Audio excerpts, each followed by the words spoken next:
We want to continue today in considering how we can find the perfect will of God for our lives. हम इस विषय को जारी रखना चाहते हैं कि हम अपने जीवन के लिए परमेश्वर की सिद्ध इच्छा कैसे जान सकते हैं. This is so important because if we find God's perfect will, we can live the most useful life any human being can ever live on the face of the earth. यह बहुत महत्वपूर्ण है क्योंकि यदि हम परमेश्वर की सिद्ध इच्छा जान लेते हैं तो हम पृथ्वी पर सबसे उपयोगी जीवन जी सकते हैं जो कोई भी इंसान कभी भी जी सकता है. In our last study we were considering the importance of knowing God's perfect will. अपने पिछले अध्ययन में हम परमेश्वर की सिद्ध इच्छा को जानने के महत्व पर विचार कर रहे थे. Because if we know God's perfect will, we can spend our earthly days to maximum profit. यदि हम परमेश्वर की सिद्ध इच्छा को जान लेते हैं तो हम अपने सांसारिक दिन अधिकतम लाभ के साथ व्यतीत कर सकते हैं. When people have money that they have saved, they need advice on how best to invest it to get maximum returns and maximum profit. जब लोगों के पास बचत किया हुआ पैसा होता है तो उन्हें अधिकतम ब्याज और अधिकतम लाभ प्राप्त करने के लिए इसे सर्वोत्तम तरीके से निवेश करने के बारे में सलाह की आवश्यकता होती है. People are so careful to get the maximum safe, secure returns for their money. लोग अपने पैसे के लिए अधिकतम सुरक्षित और निश्चित ब्याज पाने के लिए बहुत सावधान रहते हैं. But they are not so careful with investing their life in the most profitable way possible. लेकिन वे अपने जीवन को सबसे अधिक लाभदायक तरीके से निवेश करने के बारे में इतने सावधान नहीं होते हैं. This is the foolishness of man. We think money is more important than our life. यह मनुष्य की मूर्खता है. हम सोचते हैं कि पैसा हमारे जीवन से अधिक महत्वपूर्ण है. Is it really so? Far from it. क्या सचमुच ऐसा है? इससे बहुत दूर. And if you want to invest your money to get maximum returns for it, यदि आप अधिकतम ब्याज प्राप्त करने के लिए अपना पैसा निवेश करना चाहते हैं, how much more if God gives you 70 or 80 years on this earth, that you should invest those 80 years to get the maximum returns possible. तो इससे कितना अधिक यदि परमेश्वर आपको इस धरती पर 70 या 80 वर्ष देते हैं तो आपको उन 80 वर्षों को अधिकतम संभव ब्याज प्राप्त करने के लिए निवेश करना चाहिए. And the maximum returns can never be counted in terms of money. और अधिकतम ब्याज को कभी भी पैसे के संदर्भ में नहीं गिना जा सकता. It can only be counted in terms of usefulness for God's kingdom. इसे केवल परमेश्वर के राज्य के लिए उपयोगिता की दृष्टि से ही गिना जा सकता है. Because that alone is going to be eternal. क्योंकि केवल वही अनंत रहने वाला है. So we need to know what is the best way to live on this earth. इसलिए हमें यह जानने की जरूरत है कि इस धरती पर जीने का सबसे अच्छा तरीका क्या है. And that God has made a plan for each of our lives. परमेश्वर ने हम में से प्रत्येक के जीवन के लिए एक योजना बनाई है. But you'll never know it unless you seek Him for it. परंतु आप इसे तब तक कभी नहीं जान पाएंगे जब तक आप इसके लिए उसे नहीं खोजेंगे. And so we were considering in our last study the things that we need to consider if we are to know God's perfect will. इसलिए हमारे पिछले अध्ययन में हम उन बातों को देख रहे थे जिसके बारे में हमें विचार करना है ताकि हम परमेश्वर की सिद्ध इच्छा जान सके. And we saw two of them already. One is we need to ask ourselves this question, this thing which I am considering, this step which I am considering taking, is it contrary to any of the teachings of Jesus and the apostles or to the spirit of the New Testament? As far as I know. हम उनमें से दो को पहले ही देख चुके हैं. सबसे पहले हमें खुद से यह सवाल पूछने की जरूरत है, यह बात जिस पर मैं विचार कर रहा हूँ, यह कदम जो मैं उठा रहा हूँ, क्या यह प्रभु यीशु और प्रेरितों के किसी भी शिक्षा के विपरीत है जहाँ तक मुझे पता है, या यह नए नियम की भावना के विपरीत है. Secondly, is it something I can do with a clear conscience? दूसरा, क्या यह कुछ ऐसा है जो मैं स्पष्ट विवेक के साथ कर सकता हूँ. Let me say a word about a clear conscience. It's possible sometimes for us to kill our conscience. मैं शुद्ध अंतकरण के बारे में एक शब्द कहना चाहूंगा. कभी कभी यह संभव है कि हम अपने विवेक को मार डालते हैं. When our conscience forbids us from doing something, we tell our conscience to keep quiet and we go ahead and do it. जब हमारा विवेक हमें कुछ करने से मना करता है तो हम अपने विवेक को चुप रहने के लिए कहकर चुप करा देते हैं और आगे बढ़कर वही करते हैं. And you do that, keep doing that for a few on a few occasions, and gradually your conscience will no longer trouble you. यदि आप कुछ अवसरों तक ऐसा करते रहेंगे तो धीरे धीरे आपका विवेक आपको परेशान नहीं करेगा, Because you killed it. क्योंकि आपने उसे मार डाला है। A third question that we need to ask ourselves is, तीसरा सवाल जो हमें खुद से पूछना चाहिए वह है, is this something I can do for the glory of God? क्या यह कुछ ऐसा है जो मैं परमेश्वर की महिमा के लिए कर सकता हूँ? In 1 Corinthians 10, verse 31, we're told, whatever you do, whether you eat or drink, whatever you do all to the glory of God. पहला कुरिन्थियों 10:31 में हमें बताया गया है, चाहे तुम खाओ या पियो या जो कुछ भी करो, सब कुछ परमेश्वर की महिमा के लिए करो। God has created us for His glory. परमेश्वर ने हमें अपनी महिमा के लिए बनाया है, And our salvation lies in seeking to do everything for His glory. और हमारा उद्धार उसकी महिमा के लिए सब कुछ करने की कोशिश करने में निहित है। God has designed this in such a way because that is the very best for us. परमेश्वर ने इसे इस तरह से प्रारूप किया है क्योंकि यह हमारे लिए सबसे अच्छा है, Because otherwise we would seek our own glory and destroy ourselves. अन्यथा हम अपनी महिमा की तलाश करेंगे और खुद को नष्ट कर लेंगे। And that's what's happened in the world. Men seek their own glory and their own in so many ways, and they fight and clash with each other and destroy themselves. It happens in the Christian church as well, unfortunately. दुनिया में यही हो रहा है। मनुष्य इतने तरीकों से अपनी और अपनी महिमा की तलाश करते हैं कि वे एक दूसरे से लड़ते झगड़ते हैं और खुद को नष्ट कर लेते हैं। दुर्भाग्यवश मसीह कलीसिया में भी ऐसा होता है। Supposing you are trying to find out a particular action, whether it's something that God wants you to do or not. मान लीजिए कि आप किसी विशेष कार्य का पता लगाने की कोशिश कर रहे हैं कि क्या यह कुछ ऐसा है जिसे परमेश्वर आपसे कराना चाहते हैं या नहीं। Maybe watching a particular TV program शायद कोई विशेष टीवी कार्यक्रम देखना or going to a particular place. या किसी विशेष स्थान पर जाना। Here is a good question to ask yourself. यहाँ अपने आप से पूछने के लिए एक अच्छा प्रश्न है। It says here, whatever you do all for the glory of God. जैसा कि पवित्र शास्त्र में हमने अभी देखा, वो कहता है तुम जो भी करो सब कुछ परमेश्वर की महिमा के लिए करो। Lord, can I do that for your glory? Can I watch that for your glory? Can I go there for your glory? फिर पूछे, हे प्रभु, क्या मैं आपकी महिमा के लिए ऐसा कर सकता हूँ? क्या मैं आपकी महिमा के लिए इसे देख सकता हूँ? क्या मैं आपकी महिमा के लिए वहाँ जा सकता हूँ? And if you find you cannot, drop it, even if it looks very innocent. और यदि आप पाते हैं कि आप नहीं कर सकते तो इसे छोड़ दे, भले यह बहुत मासूम लगे। If you cannot honestly say that you can do that to the glory of God, don't do it. अगर आप ईमानदारी से यह नहीं कह सकते कि आप परमेश्वर की महिमा के लिए ऐसा कर रहे हैं तो ऐसा न करें।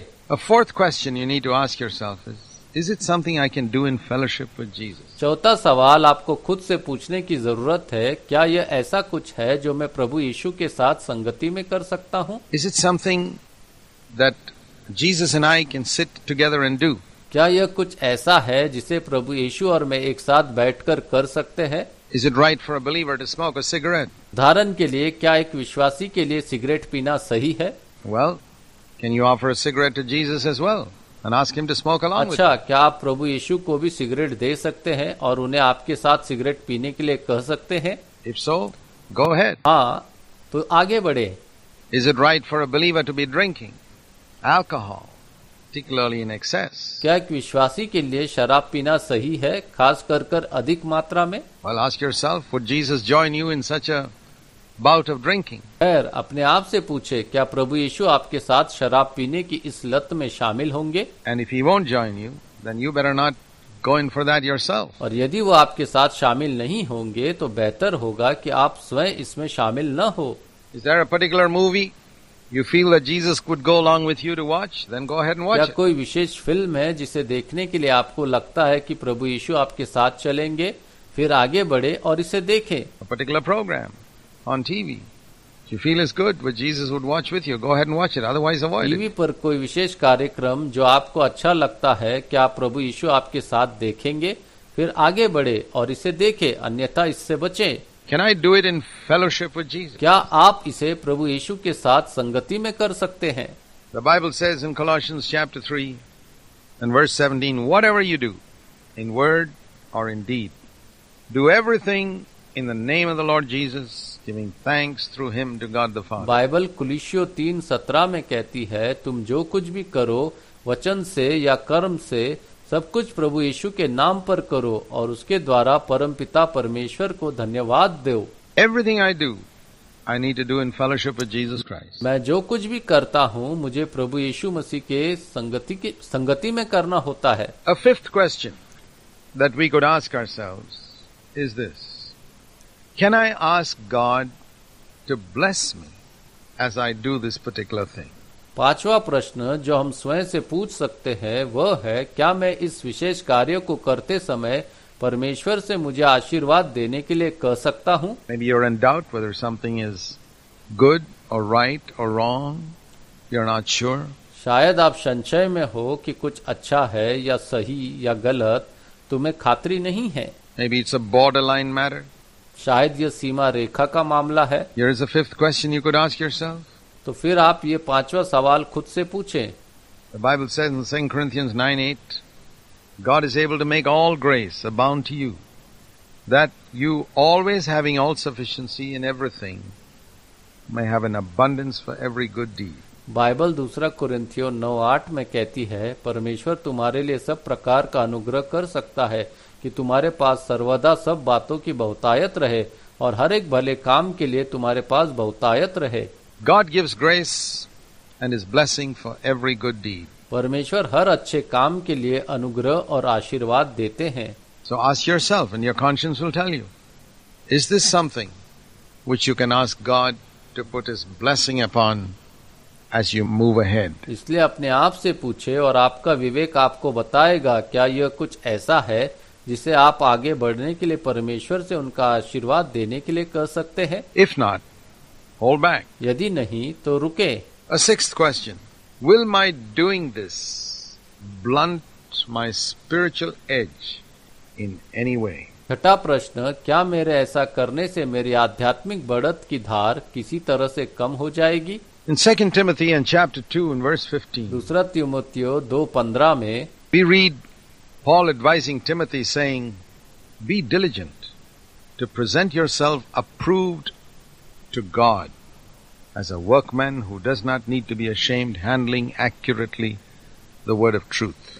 हमने पौलुस को तीमुथियुस को सलाह देते हुए पढ़ा, अपने आप को एक ऐसे सेवक के रूप में परमेश्वर का अनुमोदन प्राप्त करने के लिए प्रयत्नशील रहो जिसे सत्य के वचन को सटीकता से काम करने में शर्मिंदा होने की आवश्यकता न हो. He's saying be very, very careful to always present yourself to God as a workman who does not need to be ashamed. वह कह रहा है कि आप अपने आप को हमेशा परमेश्वर के सामने एक ऐसे सेवक के रूप में प्रस्तुत करने के लिए बहुत सावधान रहे जिसे शर्मिंदा होने की आवश्यकता न हो. So, this particular course of action that you're considering right now, is it something that will, it may be good, it may be right in so many ways, but will it blunt your spiritual edge? तो कार्रवाई का यह विशेष तरीका जिस पर आप अभी विचार कर रहे हैं, क्या यह कुछ ऐसा है जो यह अच्छा हो सकता है, यह कई मायनों में सही हो सकता है, लेकिन क्या यह आपकी आध्यात्मिक बढ़त की धार को कम कर देगा? That means you won't be so spiritually sharp if you keep on doing things, this type of thing. इसका मतलब है कि यदि आप इस प्रकार की चीजें करते रहेंगे तो आप आध्यात्मिक रूप से तीव्र नहीं होंगे. You see, there are many legitimate things in the world like music, sport, entertainment and certain good TV programs. आप देखिए, दुनिया में संगीत, खेल या मनोरंजन और कुछ अच्छे टीवी कार्यक्रम जैसी कई वैध चीजें हैं. There's nothing wrong in engaging in these activities. इन गतिविधियों में शामिल होने में कुछ भी गलत नहीं है. But when these things are taken to an excess, man becomes a slave to those activities. लेकिन जब इन चीजों की अधिकता हो जाती है तो मनुष्य उन गतिविधियों का गुलाम बन जाता है. And he loses his spiritual sharpness. He is no longer sharp. और वह अपनी आध्यात्मिकता की तीव्रता को खो देता है, वह अब तीव्र नहीं है. And there we see how many believers, their effectiveness for God is nullified by Satan. और वहां हम देखते हैं कि कितने विश्वासियों की परमेश्वर के प्रति प्रभावशीलता शैतान द्वारा निरस्त कर दी गई है। Be diligent to present yourself to God, always, as a workman who does not need to be ashamed, handling the word of truth diligently. हमेशा अपने आप को परमेश्वर के सामने प्रस्तुत करने के लिए परिश्रमी बने, एक ऐसे मजदूर की तरह जिसे शर्मिंदा होने की आवश्यकता न हो, वचन की सच्चाई का संचालन परिश्रम से करने में। A seventh question. Is this spiritually profitable? 7वां प्रश्न, क्या यह आध्यात्मिक रूप से लाभदायक है? Will it be spiritually profitable and edifying? To the best of my knowledge. क्या यह मेरी सर्वोत्तम जानकारी के अनुसार आध्यात्मिक रूप से लाभदायक और शिक्षाप्रद होगा? In 1 Corinthians 6 and verse 12, Paul says, all things are lawful for me, but not all things are profitable. All things are lawful for me, but I will not be mastered by anything. पौलुस कहता है, मेरे लिए सभी वस्तुएं उचित है, लेकिन सभी वस्तुएं लाभदायक नहीं। मेरे लिए सभी वस्तुएं उचित है, परंतु मैं किसी बात के अधीन न होऊंगा। 1 कुरिन्थियों 6:12। He repeats somewhat similar words in chapter 10 verse 23 where he says all things are lawful but not all things are profitable. वो बाद में कुछ इसी तरह के शब्दों को दोहराता है, जहां वो कहता है सभी चीजें वैध है लेकिन सभी चीजें लाभदायक नहीं। All things are lawful but not all things edifying. सभी चीजें वैध है लेकिन सभी चीजें शिक्षाप्रद नहीं। 1 कुरिन्थियों 10:23। So the question is not whether it's lawful or not. इसलिए सवाल यह नहीं है कि यह वैध है या नहीं। Many Christians are always operating on the level of is it lawful or is it not lawful? Will God permit it? कई मसीही हमेशा इस स्तर पर काम कर रहे हैं कि क्या यह वैध है या क्या यह वैध नहीं, क्या परमेश्वर इसकी अनुमति देंगे या नहीं। I'm not talking about God's permissive will for your life. मैं आपके जीवन के लिए परमेश्वर की रियायती इच्छा के बारे में बात नहीं कर रहा हूँ। I'm talking about God's perfect will for your life. मैं आपके जीवन के लिए परमेश्वर की सिद्ध इच्छा के बारे में बात कर रहा हूँ। God permits many things which are not His perfect will. परमेश्वर कई चीजों की अनुमति देते हैं जो उनकी सिद्ध इच्छा नहीं है।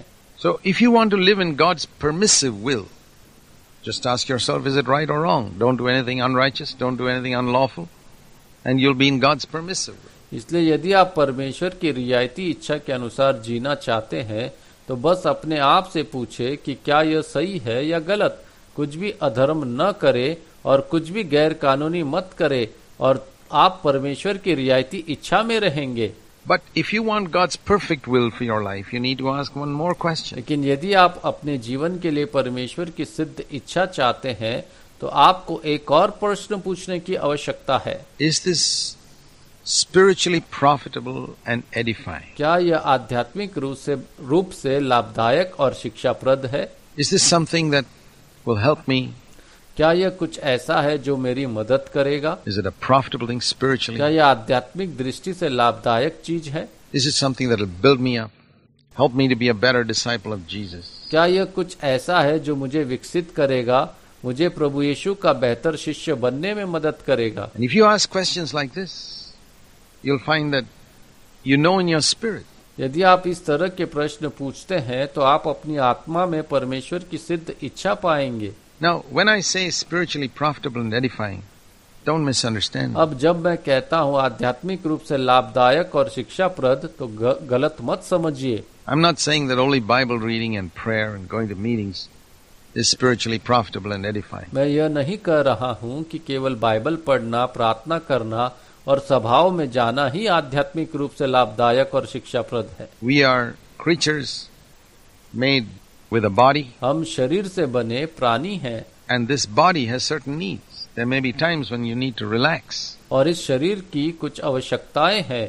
कई बार ऐसा भी हो सकता है कि आपको आराम करने की जरूरत पड़े। Maybe times when sleeping may be the most glorifying thing to do for God. कभी कभी केवल सोना ही परमेश्वर के लिए सबसे अधिक महिमा मंडित करने वाली बात हो सकती है। There may be times when sleeping is the most spiritually profitable and edifying thing to do. ऐसे समय भी हो सकते हैं जब सोना आध्यात्मिक रूप से सबसे अधिक लाभदायक और शिक्षाप्रद कार्य हो। Or it may be some type of relaxation.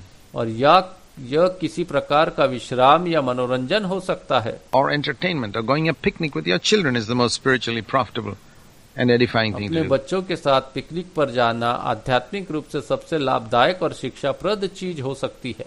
So don't think that it's only fasting and prayer and reading the Bible and these are the only spiritually profitable, edifying things. इसलिए यह मत सोचिए कि केवल उपवास और प्रार्थना और बाइबल पढ़ना ही आध्यात्मिक रूप से लाभदायक शिक्षाप्रद चीजें हैं। We need relaxation. We need a certain amount of rest. We need food to eat. हमें विश्राम की आवश्यकता है, हमें एक निश्चित मात्रा में आराम की आवश्यकता है और हमें खाने के लिए भोजन की आवश्यकता है। There's nothing wrong with any of these things. इनमें से किसी भी चीज में कुछ भी गलत नहीं है। We're not ascetics. हम तपस्वी नहीं है। Jesus slept. Jesus ate good food. प्रभु यीशु सोए, प्रभु यीशु ने अच्छा खाना खाया। So don't go to a fanatical extreme when you ask this question. इसलिए जब आप यह प्रश्न पूछे तो कट्टरता की चरम सीमा पर न जाए। But here are good questions that you can ask yourself. लेकिन यहाँ अच्छे प्रश्न है जो आप स्वयं से पूछ सकते हैं। Is it something I can do for the glory of क्या यह God? कुछ ऐसा है जो मैं परमेश्वर की महिमा के लिए कर सकता हूँ? Is it something I can do in fellowship with क्या यह Jesus? कुछ ऐसा है जो मैं प्रभु यीशु के साथ संगति में कर सकता हूँ?